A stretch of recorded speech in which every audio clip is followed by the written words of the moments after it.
Chapter 9. My last few months of my Army service passed slowly. Weekends felt different. I wasn't really able to recharge my batteries the way I had in the past. I knew that my time in Israel was coming to an end and that I was heading off somewhere. I just wasn't sure where yet. I had settled into my new Air Force base fairly well. One problem that came up was that I hadn't trained to handle an M16, which was the weapon that was used for guarding on this base. I was only trained to use an Uzi. It meant that I couldn't do my guard duty, which was of course part of everyone's role, no matter what they did during the day. After a while of being on the base and not doing a guard shift, I knew that I would eventually be contacted. One day I was told to meet after lunch at the main gate and to change into combat fatigues. They were thicker fabric and olive green. When I arrived, it was me and about 100 male soldiers. Of course, I tried to look as if I was just one of the boys and that this was completely normal. A few trucks came to a stop in front of us, and we had to hop into the back. It was only covered with a canvas tarp. I was helped in and found a spot on the floor. It was a tight squeeze and the ride through the desert was bumpy. We eventually arrived at the shooting range. I was handed an M16 and told to wait for my turn. I explained to the young soldier in front of me that this was my first time I had touched an M16. I had no idea how to use it. He told me to wait, and eventually I was taken aside. I had a 2-minute lesson on how to hold it, where to place it on my shoulder, and aim. I tried to absorb it all. This was very different to basic training, where we had a few days of instruction before finally being allowed to fire our machine gun. I had to have my turn at shooting. The trucks were waiting to return to the base, and the sun was starting to set. I was in the last group of soldiers lining up to shoot. I lay down in a line of men. There were about 8 of us. I had my M16 stretched out in front of me.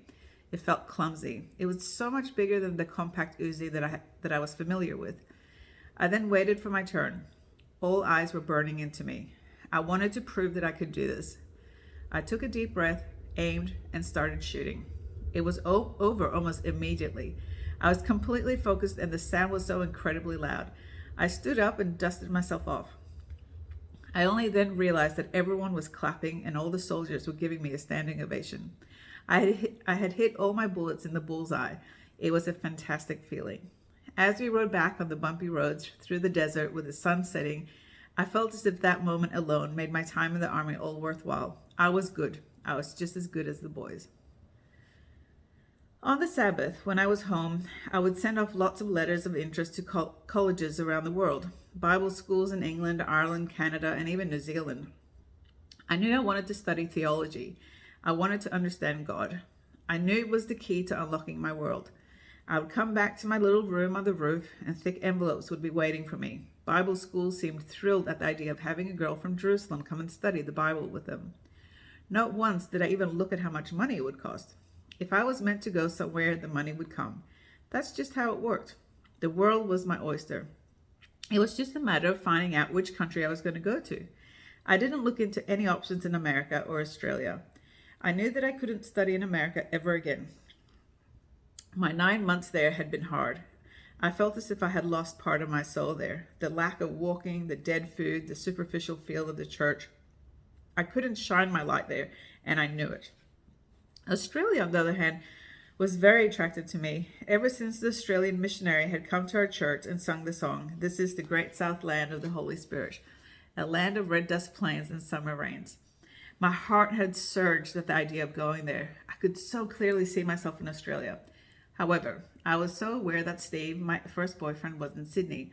I knew that people would think I was going to Australia to chase after him and our lost love. 3 months after I had returned home after saying goodbye to Steve, I had found a much longed for letter from him in our post office box late one Friday. And then I had to run all the way home from the city so I could open it in my bed and really be in the moment. He wrote about his new life, his return to the surf, and there it was, his new girlfriend. He had moved on. Our relationship was officially over. Up until then, I had still hoped that God was going to reunite us. That meant that Australia was no longer an option as a destination for the next chapter of my life. I continued to look into places where I could study. New Zealand seemed the most likely. Its list of pros was long. It was English speaking, it seemed exotic, and it was far away from my brothers and my dad. I could face whatever life handed me without them being there to interfere. Being a soldier meant that I had a lot less time to be part of the yearly activities that I loved so much. The Feast of Tabernacles was a fun highlight, and I didn't like to miss out. It was a conference once a year that Christians from all over the world would come to. To be honest, it attracted the more unusual variety of Christians from around the globe. The Christians who feel the need to celebrate their love of Jesus with a tambourine or with interpretive dance. They had a glazed look in their eyes. They had sandals on their feet and wore the Star of David around their neck to show their support of the Jewish people. I personally found them a hard breed to connect with. However, what I did like was that I had a role to play there. Over the years, I had become really close with the puppet ministry family that had invited me to the States a few years earlier. I had unofficially made myself their daughter. I loved seeing them and adored the man who would come with them to teach us about the Bible, Phil. He was old enough to be my dad, but he wasn't my dad. He was a quiet and gentle soul who saw my heart for Jesus and recognized the intensity of my hunger for wisdom and knowledge. He spent hours with me discussing the scriptures. Phil was happy to have me debate each point he made and welcoming me to show him a different angle. Unlike my dad, Phil's gentle nature was not coexisting with a raging animal. He only showed me kindness, and I adored him for that. There was no way that I was going to miss out on seeing my visiting friends, even with me serving on a military base far away from Jerusalem. I knew I just had to get permission to leave and ask my commander for a day off. I realized that the timing of wrapping my commander's car in toilet paper in the middle of the night for his birthday only days earlier was maybe not the best decision. It had seemed funny at the time, but it occurred to me now that it might work against my special request. Thankfully, he happily gave me the day off and told me to stay out of trouble. I was grateful that despite him having been assigned the most clueless secretary in the Israeli military, he seemed to like me and put up with my quirks. I arrived in Jerusalem in the evening and went straight to the American friends at the Feast of Tabernacles. They were thrilled to see me, and Phil's face lit up and he gave me one of his giant hugs. They had someone they wanted me to meet. David was the music director for the Feast of Tabernacles, a conductor. He was also the principal of a college in Sydney, Australia, and they thought I should meet with him. It was after midnight when David was finally free to talk. The service that night had gone for a long time. I was tired from my long trip. He was tired from his long day, but we hit it off straight away. His face was alive with kindness and his eyes full of zest for life. His wife, Mariana, was a steady presence and a wise soul. She let David do the talking, but I knew that we would get along. They invited me to come to their college in Sydney and to study there. It meant that I could finally pursue my love of theology. Not just that, though. It was a school of the arts as well. I would be able to study photography, my other passion. Wow, the perfect combo. Theology and photography. In that moment, I knew that I was moving to Australia. I had to wait a few months, though, and complete my army service. I still didn't have the exact discharge date. It kept changing. My month off for the breast reduction surgery had screwed things up. It seemed as if my details had been lost in the system. Initially, I was told November 1994, then December. Now there was even talk of January 1995. It was nerve-wracking. Johanna was getting married in January. I had to be there. I had held on to our friendship over the years and sent her letters and postcards and called her from an international phone booth in the city every year. I got 5 minutes each birthday. It wasn't much, but I was grateful for the connection. Every minute was expensive, so I chose to have a phone call to Sweden instead of presents. I wasn't going to give up my friendship with Yuyu. It mattered too much. After many requests and letters and being told to go to different offices, I was finally discharged from the Israeli Defense Force in December. I handed my uniform back, filled out the forms, and I was given a letter of recognition for my service to the state of Israel. I was out. I was free. Those last few months had an impact on me, though. For years and years later, I would dream about the army and being stuck in the system, thinking I was going to be let out only to be told I had another two years to go, or the letter telling me of my dismissal getting lost, so I had to spend the rest of my life waiting to get out. I would have these disturbing dreams a few times a month. I was so thrilled to finally be out and have my new taste of freedom. I was relieved to have gotten out from yet another institution. The world was waiting. I had all the money I needed for an airplane ticket thanks to my work as an undercover Gentile. I paid for my round-the-world ticket in cash. My first stop was Sweden. I wasn't going to miss my best friend's wedding. As the plane took off, the tears started to roll down my face. I cried and cried. I couldn't even explain it. I was happy to go, happy to start this new stage of my life, yet the tears wouldn't stop, my chest heaving from the pain of yet again saying goodbye and having to start afresh. In all my years, I have never cried as deeply as I did on that plane leaving Israel. It physically felt as if my heart actually broke. I arrived in Sweden just before Christmas 1994. I was so happy that I was able to spend this special time with Mormor and Morfar and being back in their home. Hugging Mormor and smelling her familiar leather jacket transported me back to my distant childhood. It felt so right to be there and to sit with them around their table and talk. They didn't disappoint. They had all my favorite foods ready for me. Mormor knew how much I loved fiskbullar, those horribly processed fish bowls that you buy in a tin and you make a white sauce from the brine. It's the Swedish equivalent of spam. It's poor man's food. I could think of nothing better. Mormor made me a huge amount, with her potatoes gently boiled with dill. She then served me chocolate pudding with cream and meringues, my favorite dessert. Morfar told me about birds and Latin root words. Nothing had changed. It was so good to be home.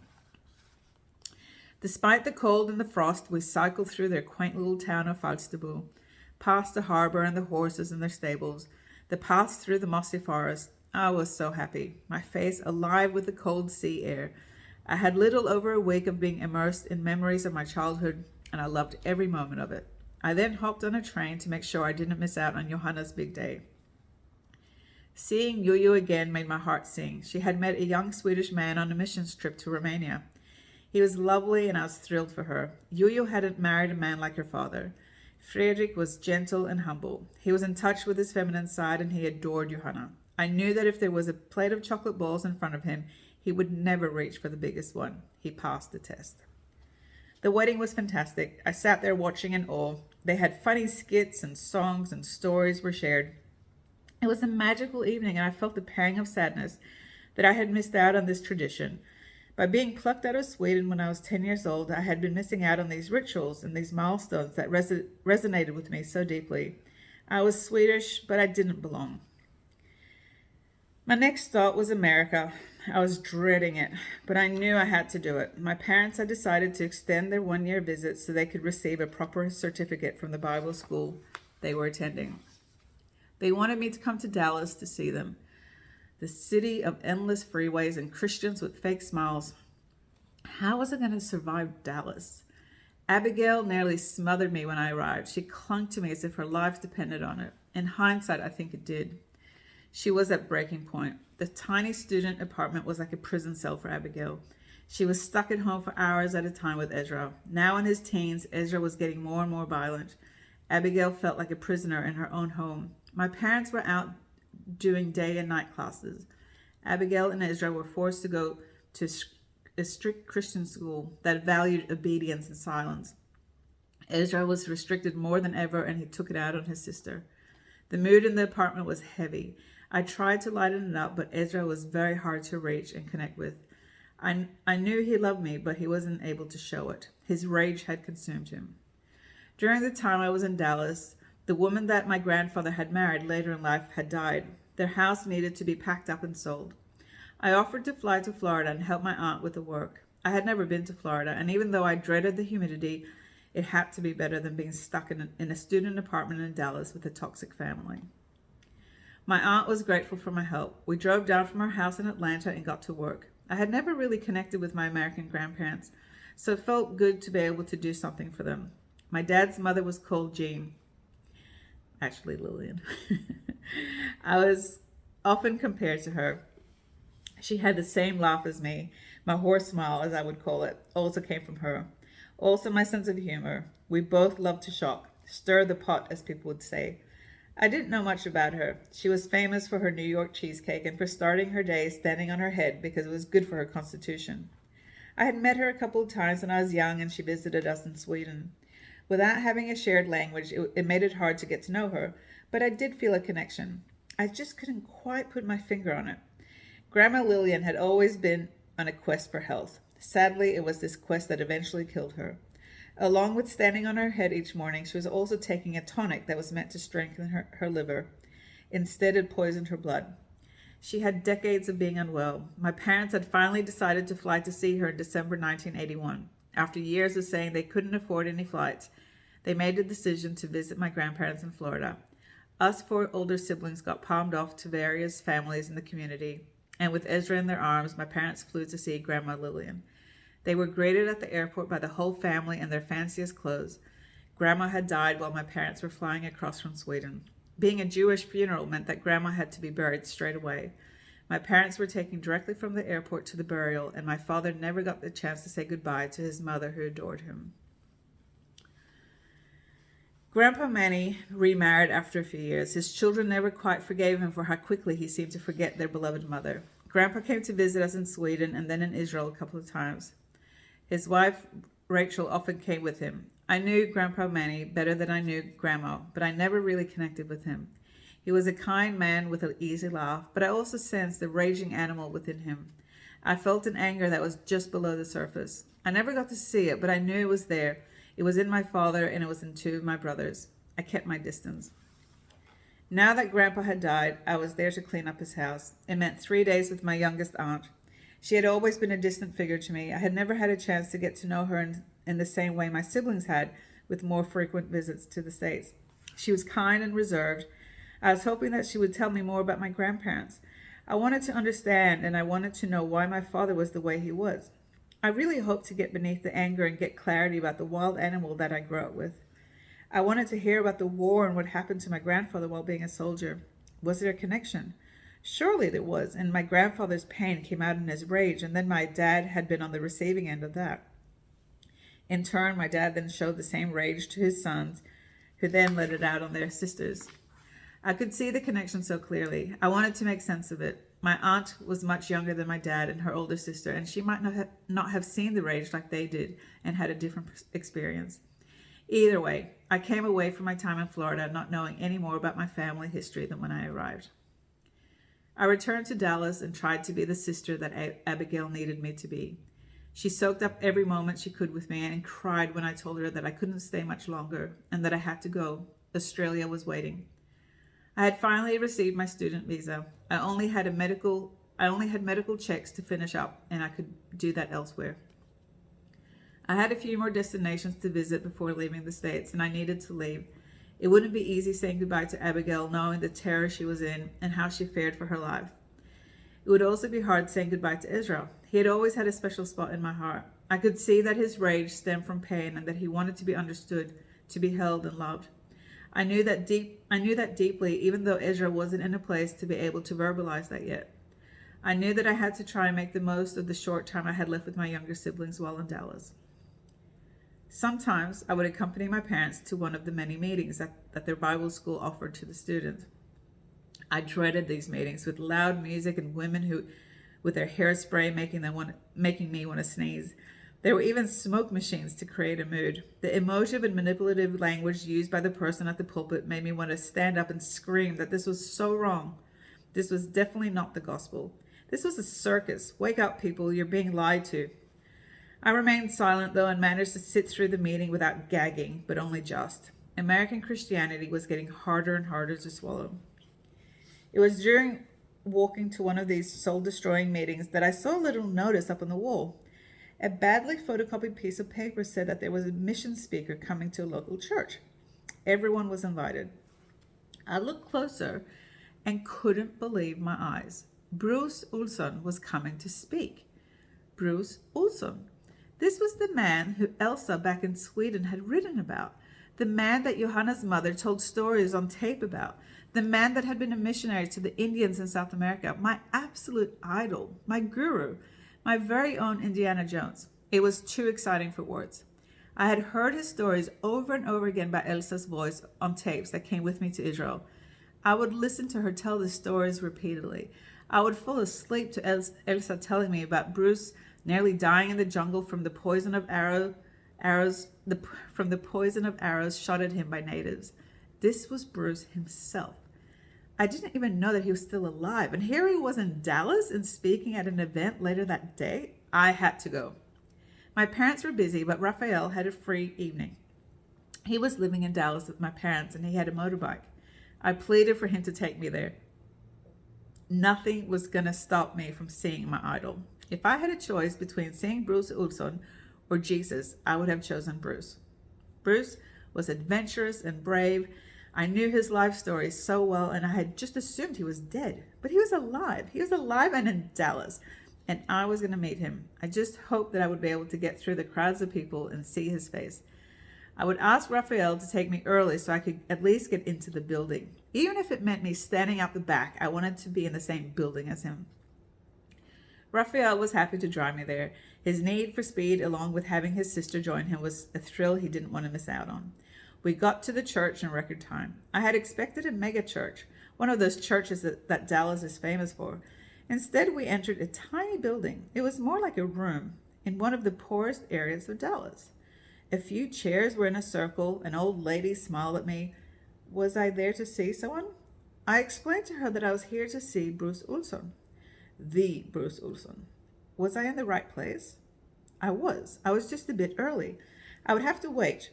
Over the next little while, the chairs around me filled up with other elderly people. There were about 8 of us in total. Eventually, Bruce walked into the room. He reminded me of Chuck from my church back home in Jerusalem. Liz's husband, gentle, wise, and with a kind face. He oozed humility and showed no signs of wanting to be worshipped. I quickly realized that falling on the floor and bowing in his presence might make him feel somewhat uncomfortable, so I restrained myself. Bruce Olson was in front of me. He smiled at me. He then asked me my story. He wanted to know my story.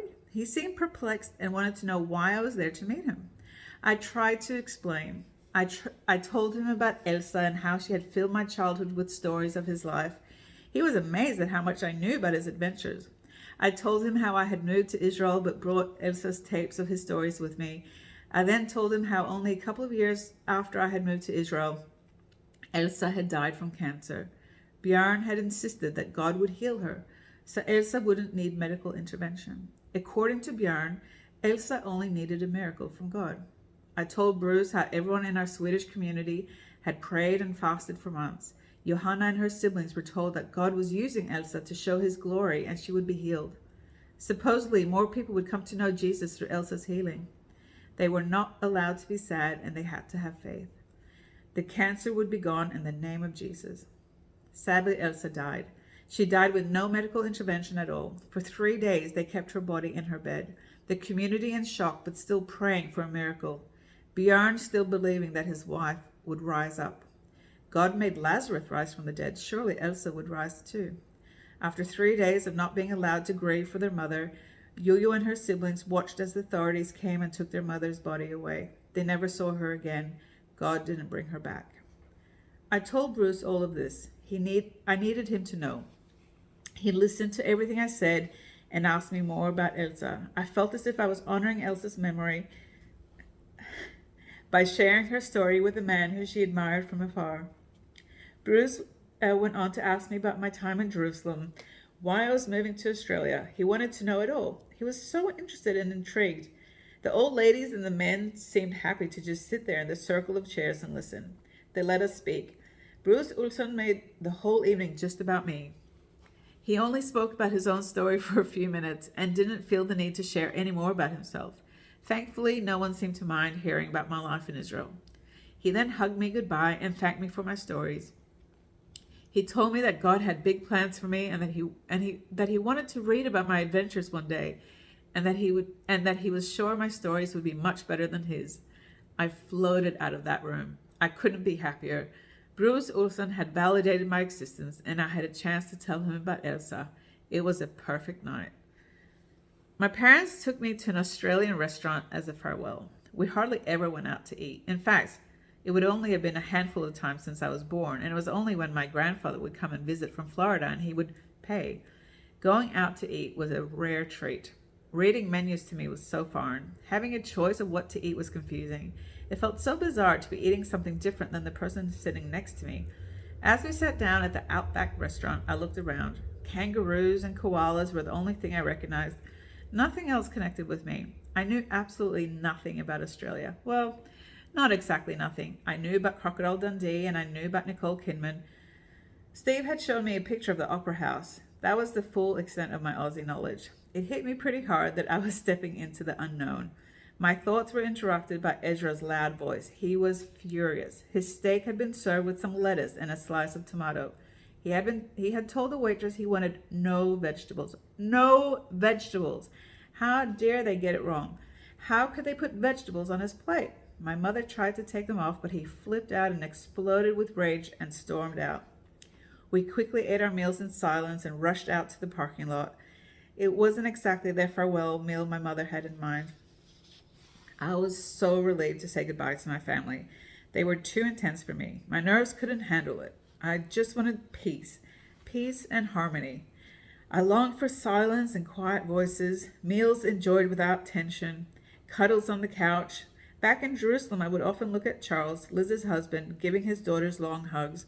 Sometimes his arms would just be around their waist and he would have his chin leaning on their shoulder. I wanted that intimacy and tenderness.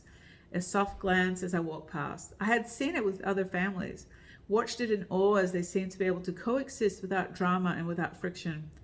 Sure, there were arguments and fights. I knew that. I had seen that too, but it was never the overriding feeling. The undercurrent was love and safety, and I had never felt that in my own home. I was always on edge with my family and ready for someone to blow up. I had to keep a low profile and not draw attention to myself. If I did, I'd be mocked. Raphael would find something to tease me about and get his brothers to join in. I didn't want fear in my life. I didn't want the pressure and friction. I just wanted calm. I wanted to float in a pool and stare up at the ceiling. I wanted to surround myself with people who desired peace. I felt guilty leaving Abigail, but I was so relieved to leave Dallas. My first stop was Portland. I felt that I should return to the friends that I had made a couple of years earlier. They had been so kind to me and they deserved a visit. I wanted them to see me as myself, not the girl they knew that wore makeup and wore uncomfortable shoes to show her devotion to the American God. I wanted to go there wearing my Doc Martens and be myself. I would complete my medical test there so that I had all the right paperwork for my move to Australia. I was welcomed back with open arms. I stayed with a couple with 2 young kids. They were so lovely and we had lots of laughs about my previous time with them. They wanted to hear about my army service and asked me about my family. They were so excited to have me there and hoping I would change my mind about Australia. I explained to them that I knew that I needed to go there to study theology and photography. They had a few whispers between them and then left the room and came back a couple of minutes later. I was handed a massive camera. They wanted me to have it and knew that I would need it for my studies. I was so touched. I had been praying for a camera. Well, not praying as such. I never prayed for things. I hated that. But I did have many moments of hoping that God would provide me with a camera. I wouldn't be able to study photography without one, and my money couldn't stretch that far. I still had to buy a ticket for Australia, and it was going to cost more than I thought. I was so grateful for their generosity, again struck by how these Christian Americans had so many things warped when it came to God, but when it came to being generous, they were way ahead of the rest of the world. They truly understood that we are meant to help each other out. I love that about my American friends. A young couple with not much money and still spontaneously handing me an expensive camera as their gift. With my medical test completed, I was now going to my last stop. All the flights to Australia flew out of California. It meant that I could go and visit my friend who lived in Los Angeles. Sivan had moved there after she graduated from high school. She was busting to get out of Israel. She had taken on her American lifestyle and was keen to show me the sights. She drove me to Hollywood and pointed out all the famous places, the movies that had been filmed in different spots. I had no idea what she was talking about. Popular culture was a very distant reality for me. I had no idea about famous people or movies. I knew who she meant when she mentioned Pretty Woman, and I was happy to realize that I could point out who Marilyn Monroe was when we saw her statue. But that was about it. The size of Hollywood fell flat for me. I had no interest. Instead, I was shocked to see all the homeless people there. The heavily coated men and women pushing their trolleys full of their only belongings. The dead look in their eyes, the hopelessness. How could this be? How could they coexist with the Hollywood stars? How could people be lining up to see the sights of Hollywood and not notice that there were hungry people pushing trolleys around them? How could I be on the receiving end of such generosity every time I came across an American, being handed envelopes with dollars stuffed into it and now even a camera? And here there were people who needed it so much more than me, and they seemed invisible to the masses. It shook me to the core, and I sat at the airport trying to process my time spent in America. So many contradictions, so many good hearted people, so much wealth, so much poverty, so much religion, and so little understanding of the heart of God. I felt very loved here, but totally didn't belong. I was happy to get out. I hadn't realized, but the cheapest ticket to Australia had a few stops along the way. One of the stops was in New Zealand, and my mind had settled on that. I was happy to have a chance to not only see this country that I had wanted to go to, but also meet with my parents' friends who lived there. What I hadn't paid attention to was that the plane was also going to stop in a few tropical islands as well, a minor detail. My main concern was just fitting my clothes into my suitcase. I decided to wear all my heavy clothes to make more space. After all, it was April. It wasn't such a hot time of the year. I had totally overlooked the fact that these tropical islands we were stopping at to drop off passengers were just that, tropical. I had a grand tour of the Cook Islands, Tonga, Samoa, and who knows where else we landed, with very thick pants and a few layers of woolen jumpers. I was so clueless. I finally landed in New Zealand with my now damp clothes. I had to catch another small plane to get to Palmerston North, where I was meeting my parents' friends. I flew over New Zealand and was surprised to see rolling paddocks and sheep. In my mind, I had expected rainforests and magical lakes. This was very different. Nice, but different. Something in me told me that I should have maybe done a bit more research before embarking on my trip. I was asked if I'd be willing to preach at the local university. There was a meeting there once a week, and it would mean a lot, and it would mean so much if I could lead the service and share the gospel from my experience. Despite the bad case of jet lag, I did just that. I shared from the Bible with this group of university students. They in turn were amazed that I had never heard of fish and chips, and promptly went and bought some for me, along with a packet of Tim Tams, which they told me I had to experience before I got to Australia. It was a whirlwind trip, only 3 days in New Zealand. 2 of those were spent traveling. It seemed a bit strange that I had even gone to New Zealand, but I was grateful I had. The friends I had stayed with were so lovely. As I sat down on my seat and felt the plane rise, I had a bizarre thought. I had just completed the Great Commission. Jesus' command to his disciple was to go out of Jerusalem, from Jerusalem to Judea, Samaria, and to the ends of the earth, and spread the good news. I had just done that. I had preached in Jerusalem, I had preached in Judea and Samaria through various camps and youth-related activities, and now I had been to the ends of the earth and shared the gospel in New Zealand. I had done it. I couldn't think of anyone else that I knew that had done this, especially in that order, especially a woman. Could I possibly be the first female to complete the Great Commission? Surely not. Either way, I was here. I was on a plane to Australia. I had no idea what waited for me, but it felt right. I was on my path.